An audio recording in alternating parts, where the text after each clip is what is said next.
എന്നിട്ട് അഊദു ബിഇസ്സത്തില്ലാഹി വഖുദ്റതിഹി മിൻ ശർരി മാ അജിദു വഉഹാദിർ.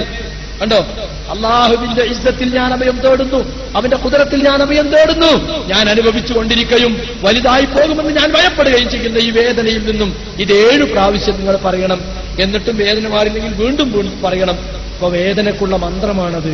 ഒരു രോഗിയെ സന്ദർശിച്ചാൽ രോഗിയോട് നിങ്ങൾ സാരമില്ല, സുഖമാകും എന്ന് പറയുന്നതോടൊപ്പം രോഗിക്ക് വേണ്ടി മന്ത്രിക്കണം, പ്രാർത്ഥിക്കണം. എന്താണ്? വെറും പ്രാർത്ഥനയല്ല, ഊതിക്കൊടുക്കലും തടവിക്കൊടുക്കലൊക്കെ അതിലുള്ളതാ, മന്ത്രത്തിലുള്ളതാ. ആ ഊത്തിനെയാണ് മൂപ്പര് നേരത്തെ പരിഹസിച്ചത്. അത് ആദ്യത്തെ ഭാര്യ പറഞ്ഞ തലയിണ മന്ത്രം, പിന്നെ കിട്ടിയ മന്ത്രമാണ്. ഇതൊന്നും ഖുർആനൊന്നും ഹദീസൊന്നും കിട്ടുന്നതല്ല.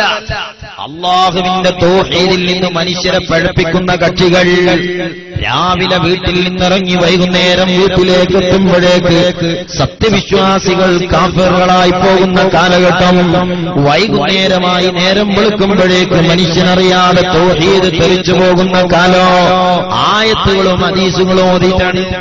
തൗഹീദ് മാത്രം തൗഹീദ് നമ്മളെ കൊണ്ടുപോകുക മാത്രമല്ല, ദുനിയാവെന്ന് തല്ലുള്ളിക്കണ മസാല ഉണ്ടോലൊക്കെ. ഒരു മുജാഹിദ് മൗലവി പെണ്ണ് കാണാൻ പോണ മസാല പറയണോ പാപ്പാന്റെ പെണ്ണ്, ഇതൊക്കെ ഇടാൻ പറ്റുമെന്ന് അറിയില്ല, എന്നാലും ഞാൻ പ്രസംഗത്തിന്റെ ഭാഗമായിട്ട് പെണ്ണ് കാണാൻ പോണ്ടേ? പോണം. നമ്മുടെ തലശ്ശേരി ഉസമട്ടമ്മൽ ഒരു പെൺകുട്ടിയുണ്ട്, നാളെ മോള ഡിഗ്രിക്കാ പഠിക്കുന്നത്. ശരി, എന്നാ പൊന്ന് പോവുക? ഞായറാഴ്ച പോവാം. ശരി, നീ കൂടെ വരുമോ? ഞാൻ കൂടെ വരാം. അങ്ങനെ പോയി അവിടെ ചെന്ന് ആദ്യം തന്നെ ഒരു ചമ്മലൊക്കെ ഉണ്ടാവുമല്ലോ, കാണാൻ പോവുകയാണല്ലോ. അപ്പൊ അവിടെ ഇരിക്കൂ കൊലായില്. അപ്പൊ മോളെ അണിയിച്ചൊരുക്കിയൊക്കെ ഒരു റൂമില് കണ്ടോളി മേടിച്ചല്ലോ. എന്താ പേര്? ആമിന. ഇതല്ല പഠിക്കുന്നത്? ഡിഗ്രിക്ക്. നേവട്ടെ എത്രയായി? 1/2 മിനിറ്റ്. അത് പോരാന്ന് പറയും. ഒരു സ്ഥലത്തൊരു പെണ്ണുണ്ട്, ഞാൻ ഇനി പറയുന്നത് ശ്രദ്ധിക്കണം. ആ പെൺകുട്ടി ഇന്നേരത്താണ് പഠിക്കുന്നത്, ഇന്ന സ്ഥലത്താണ്. എന്തു വേണമെന്നറിയോ? യുവാക്കളോടാട്ടോ, വിവാഹിതരാകാത്ത യുവാക്കളോട് നിങ്ങൾ എനിക്ക് വലിയ പ്രതീക്ഷ ഉണ്ട്, അതുകൊണ്ടാ പറയുന്നത്. പെണ്ണുണ്ടെന്ന് കേട്ടാ പോയി കാണരുത്, ഒരിക്കലും പോയി കാണരുത്. ആ പെണ്ണ് ഏത് കോളേജിലാ പഠിക്കുന്നത് നിങ്ങൾ ആദ്യം മനസ്സിലാക്കുക. കോളേജ് പഠിക്കണ ആണെങ്കിൽ ആ കുട്ടി ഏത് ബസ്സിലാണ് യാത്ര ചെയ്യുന്നത് നിങ്ങൾ മനസ്സിലാക്കി വെക്കുക. അവള് കയറുന്ന ബസ് സ്റ്റോപ്പിൽ നിന്ന് ആ ബസ്സിൽ നിങ്ങൾ അവളെ ഫോളോ ചെയ്ത് കയറാം. തല്ല് കൊള്ളാം, പിന്നെ വേറെ എവിടെയെങ്കിലും പോണം. ആലോചിച്ചോക്കാ നിങ്ങൾ, അള്ളാന്റെ ദീനാണ് ഈ പറയുന്നത്. നാട്ടുകാരെ തല്ല് കൊള്ളിക്ക ചെറുപ്പക്കാരെ കൊണ്ട്. ഇതൊക്കെ സാധാരണ ഒരു ഞങ്ങളെ നാട്ടിലൊക്കെ അങ്ങനെ ഏതെങ്കിലും ചെറുപ്പക്കാരുണ്ടെങ്കിൽ തന്നെ ആ യുവാക്കൾ പോലും ഇത് മതാണെന്ന് വിശ്വസിക്കൂല. ഞങ്ങളുടെ നാട്ടിലൊക്കെ ഇപ്പൊ വഹാബികൾ മൈക്കന്റെ മുമ്പിൽ വന്ന ഏത് കള്ളുടിയനും കൂക്കി വിടലാണ്. അങ്ങനെ നാട്ടുകാർ കൂക്കുമ്പോ മൗലവിമാരെന്ത് ചെയ്യുന്ന നിങ്ങൾ സക്കാത്ത് അടക്കം തിരിച്ചു കൊടുത്തു.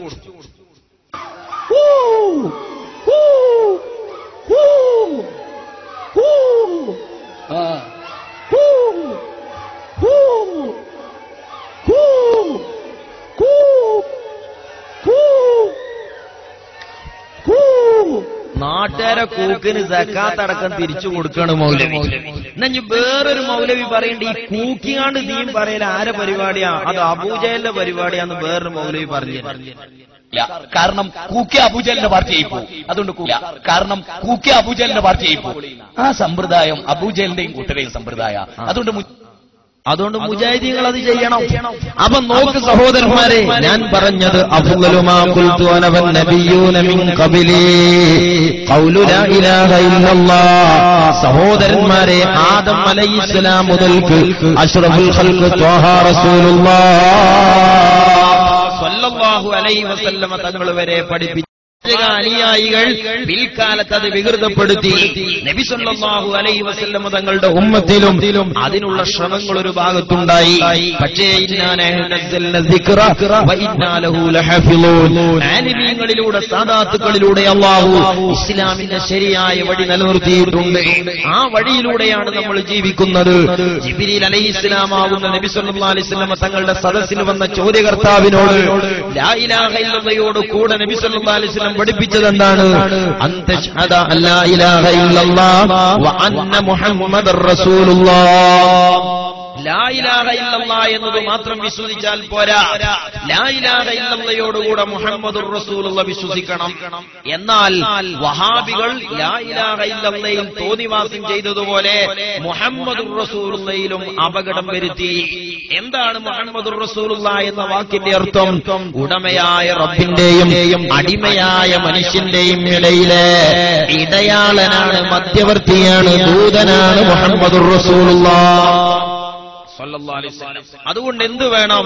നബി സല്ലല്ലാഹു അലൈഹി വസല്ലം അള്ളാഹുവിന്റെയും നമ്മുടെയും ഇടയിലുള്ള ഇടയാളനാണ്, മധ്യവർത്തിയാണ്. ആ മധ്യവർത്തി എങ്ങനെയുള്ളയാളാകണം? അള്ളാഹുവിനോടും ബന്ധപ്പെടാൻ പറ്റുന്ന ആളാകണം, നമ്മളോടും ബന്ധപ്പെടാൻ പറ്റുന്നയാളാകണം. നമ്മെ പോലെയുള്ള കേവലം മനുഷ്യനായിക്കൂടാ.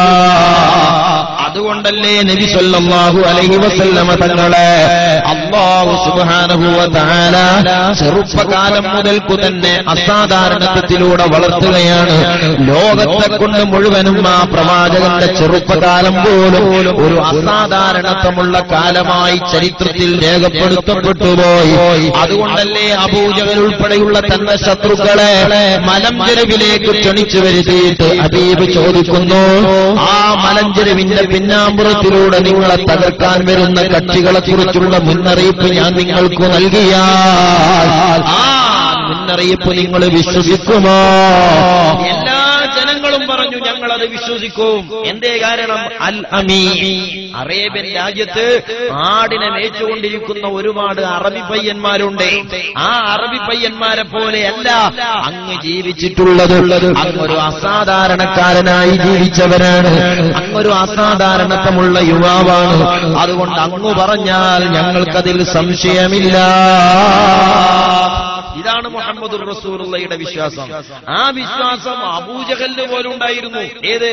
നബി സല്ലല്ലാഹു അലൈഹി വസല്ലം തങ്ങളുടെ 40 വയസ്സിന് മുമ്പുള്ള കാലം അതൊരു സാധാരണ അറബി പയ്യനെ പോലെയുള്ള കാലമല്ല. അതൊരു സാധാരണ അറബി പയ്യനെ പോലെ അല്ല ഹബീബ് ജീവിച്ചത്. ഉടമയായ റബ്ബിന്റെയും അടിമയായ മനുഷ്യന്റെയും ഇടയിൽ ഇടയാളനായി വരേണ്ട ഒരു മഹൽ വ്യക്തിത്വത്തെ ചെറുപ്പത്തിൽ തന്നെ ആ സാധാരണത്വത്തിലൂടെ അല്ലാഹു വളർത്തിയതാണ്. എന്നാൽ വഹാബികൾ എന്ത് ചെയ്തു? വഹാബികൾക്കത് ഒരു സാധാരണ അറബി പയ്യൻ മാത്രമാണ്. അബൂജഹൽ പോലും പറയാത്തത്. അബൂജഹൽ പറഞ്ഞത് അൽ അമീൻ എന്ന, അറേബ്യൻ ജനത പൂർണ്ണമായി പറഞ്ഞത് അൽ അമീൻ എന്ന്. എന്താണ് അൽ അമീൻ എന്ന് പറഞ്ഞ അർത്ഥം? അസാധാരണക്കാരനായ അറേബ്യൻ യുവാവ്, സത്യസമ്പൂർണൻ. ആ നാമം അറേബ്യയിൽ മറ്റൊരു ചെറുപ്പക്കാരന് നൽകാൻ കഴിയില്ല. അത് നൽകാൻ കഴിയുന്ന ഒരേ ഒരു അസാധാരണ യുവാവേ എവിടെയുള്ളൂ? അത് നബി മുഹമ്മദുർ റസൂലുള്ളാഹി സ്വല്ലല്ലാഹു അലൈഹി വസല്ലം തങ്ങളാണ്. ലാ ഇലാഹ ഇല്ലല്ലാഹയെ വികൃതപ്പെടുത്തിയതുപോലെ മുഹമ്മദുർ റസൂലുള്ളാഹി വികൃതപ്പെടുത്തി. അക്ബർ എന്ന് പറയുന്ന മൗലവി പറയുന്നത് നബി സ്വല്ലല്ലാഹു അലൈഹി വസല്ലം തങ്ങൾ അറബികൾക്കിടയിൽ ജീവിച്ച ഒരു സാധാരണ അറബി പയ്യൻ മാത്രമാണ്. മുഹമ്മദ് നബി സല്ലല്ലാഹു അലൈഹി വസല്ലം ഒരു മനുഷ്യനായിരുന്നു. അദ്ദേഹം ഒരു മനുഷ്യനായിരുന്നു. ഞാൻ പറഞ്ഞല്ലോ 40 വയസ്സ് വരെ അറബികൾക്കിടയിൽ ജീവിച്ച ഒരു സാധാരണ അറബി പയ്യൻ. ഇത് അബൂജഹൽ പോലും പറയാത്തതാണ്. അല്ലാഹുവിന്റെ റസൂൽ ഒരു അസാധാരണ അറബി പയ്യനല്ല. ലോകത്തെ സകലമാന മനുഷ്യരുടെയും ഇടയിൽ അല്ലാഹനെ പരിചയപ്പെടുത്താൻ വന്ന ഇടയാളനാണ്. അതുകൊണ്ടല്ലേ അല്ലാഹു തആല പറഞ്ഞത് വബ്തഗൂ ഇലൈഹിൽ വസീല. അല്ലാഹു നിങ്ങളിലേക്ക് ബന്ധപ്പെട്ടത് ഇടയാളനാകുന്ന പ്രവാചകനിലൂടെയാണ്. ആ അല്ലാഹുവിലേക്ക് നിങ്ങൾ തിരിച്ചു ബന്ധപ്പെടുമ്പോ ആ ഇടയാളനെ ഒഴിവാക്കിക്കൂടാ. നിങ്ങൾ ആലോചിച്ചു നോക്ക്, ലാ ഇലാഹ ഇല്ലല്ലാഹ് പറഞ്ഞുകൊണ്ട് ഒരാൾ മുസ്ലിമാകുന്നുവെങ്കിൽ ലാ ഇലാഹ ഇല്ലല്ലാഹ് മാത്രം പറഞ്ഞാ മുസ്ലിമാകൂല. ലാ ഇലാഹ ഇല്ലല്ലാഹ് പരിചയപ്പെടുത്തി തന്ന ഇടയാളനെ വിശ്വസിച്ചേ പറ്റൂ. നിങ്ങൾ ബാങ്ക് കൊടുക്കുമ്പോ കേട്ടിട്ടില്ലേ അശ്ഹദു അല്ലാ ഇലാഹ ഇല്ലല്ലാഹ് എന്ന ബാങ്ക് മുഴക്കുമ്പോ ആ ബാങ്ക് റബ്ബിന്റെ അടുത്തെത്തണമെങ്കിൽ അശ്ഹദു അന്ന മുഹമ്മദുർ റസൂലുള്ളാഹി എന്ന മധ്യവർത്തിയെ പറയണം. പോകട്ടെ, ഒരു സത്യവിശ്വാസി റബ്ബിലേക്ക് ചെയ്യുന്ന മുനാജാത്താണ്. ഭൗതികമായ ഒരു ബന്ധവുമില്ലാത്ത ആരാധനയാണ് നിസ്കാരം. ആ നിസ്കാരത്തിൽ അല്ലാഹു അക്ബർ എന്ന് തക്ബീർ കെട്ടി സലാം പറഞ്ഞു പിരിയുന്നതിനിടക്ക് ഒരു വ്യക്തിയോടും ബന്ധങ്ങളില്ല. എന്നാൽ ഇസ്റാ മിഅ്റാജിന്റെ രാത്രിയിൽ അല്ലാഹുവിന്റെ സന്നിധാനത്തിൽ നിന്ന് നിസ്കാരം കൊണ്ടുവന്ന മുഹമ്മദുർ റസൂലുള്ളാഹി സ്വല്ലല്ലാഹു അലൈഹി വസല്ലമ തങ്ങളല്ലേ ആ നിസ്കാരം പഠിപ്പിക്കാൻ മധ്യവർത്തിയായി നിന്നത്. ആ നിസ്കാരം റബ്ബ് തരാൻ ഇടയാളനാക്കിയത് അവിടത്തെയല്ലേ. അതുകൊണ്ട് അല്ലാഹ് പറയുന്നു, എനിക്ക് വേണ്ടി നിന്നിലേക്ക് മാത്രം ശ്രദ്ധിച്ചുകൊണ്ട് നിങ്ങൾ ചെല്ലുന്ന നിസ്കാരം, ആ നിസ്കാരത്തിൽ നിന്ന് നിങ്ങൾ സലാം വീട്ടി പിരിയുന്നതിന്റെ മുമ്പ് ആ നിസ്കാരം തന്ന ഇടയാളന്, ആ നിസ്കാരം തന്ന മധ്യവർത്തിയെ ഒന്ന് വിളിച്ചേ പറ്റൂ. ആ വിളിയില്ലാത്ത നിസ്കാരം റബ്ബിനാവശ്യമില്ല. അവിടുന്ന് ജീവിച്ചിരിക്കുന്ന കാലത്ത് അവിടത്തെ അഭിസംബോധനം ചെയ്യാൻ ഉപയോഗിച്ചത് ഏത് അറബി പദമായിരുന്നോ?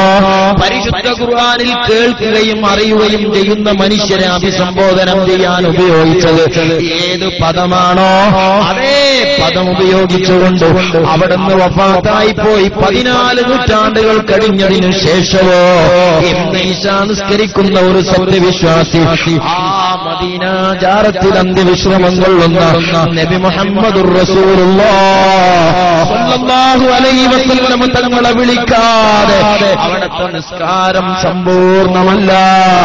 അസ്സലാമു അലൈക അയ്യുഹൻ നബിയോ, ഓ മദീനത്തെ തങ്ങളെ, ഓ മദീനത്തെ ഹബീബേ, ഓ മദീനത്തെ റസൂലേ എന്ന് വഫാത്തായി പോയ ഹബീബിനെ വിളിക്കാത്ത നിസ്കാരമുണ്ടോ?